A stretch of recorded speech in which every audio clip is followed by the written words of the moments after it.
Election and democracy, ये है class 11 का पॉलिटिकल साइंस का चैप्टर 3 इलेक्शन एंड रिप्रेजेंटेशंस का टॉपिक है election and democracy. First topic ये है, all citizens can not take part in making every decision. देखो गवर्नमेंट है, गवर्नमेंट को डिसीजन लेने होते हैं पब्लिक के लिए, तो गवर्नमेंट हम ही बनाते हैं। गवर्नमेंट कोई राजाओं का राज नहीं चल रहा है, हमारी वोट से ही वो चुने गए हैं, फिर वो गवर्नमेंट बनाते हैं और फिर डिसीजन लेते हैं।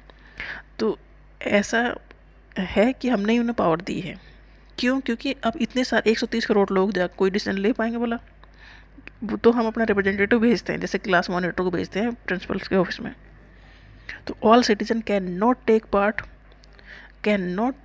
Direct part in making every decision. हर कंट्री का अगर डिसीजन लेना है तो हम सारे सिटीजन उसे नहीं ले पाएंगे, क्योंकि बहुत केओस हो जाएगा। So representative are elected by the people, तो हम अपना रिप्रेजेंटेटिव चुनते हैं, मतलब इलेक्शन में अपना नेता चुनते हैं। तो डायरेक्ट डेमोक्रेसी किसे कहते हैं?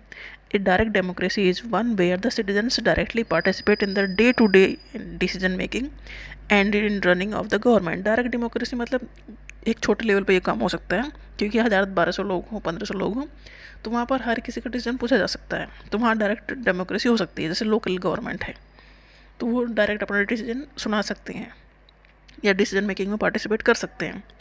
Direct democracy can not be practised when a decision has to be taken by lakhs and crores of people. करोड़ों लोगों में कहाँ डायरेक्ट डेमोक्रेसी हो पाएगी? ये लोकल लेवल पे हो सकती है, लोकल गवर्नमेंट जैसे कि ग्राम सभा। इनडायरेक्ट डेमोक्रेसी वो है जहाँ पर हम अपना रिप्रेजेंटेटिव चुनते हैं इलेक्शन में, जो एक कंस्टिट्यूएंसी या एक एरिया को रिप्रेजेंट करता है। Indirect democracy citizen choose the representative who in turn are actively involved in governing and administering the country. Indirect democracy में हमने अपना रिप्रेजेंटेटिव चुना है और वो हमारे बिहाफ पे हमारे एरिया के लोग को लेके रिप्रेजेंट करता है और उसके लिए डिसीजन लेता है। This method followed to choose this representative is referred to as an election. Representative चुनते हैं, कहाँ चुनते हैं? इलेक्शन में चुनते हैं। Thus the citizen have a limited role in taking major decisions and in running the administration.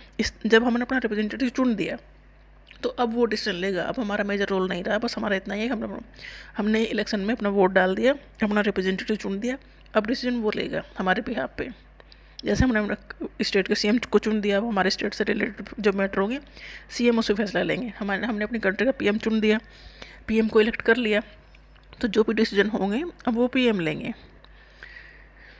They are not very actively involved in making of the policies. Citizens are involved only indirectly through their elected representative. मतलब जैसे हमारे class के monitor हैं, principal के सामने वो पूरी class को रिप्रेजेंट करते हैं, तो इनडायरेक्टली हमने ही उन्हें चुना है ना।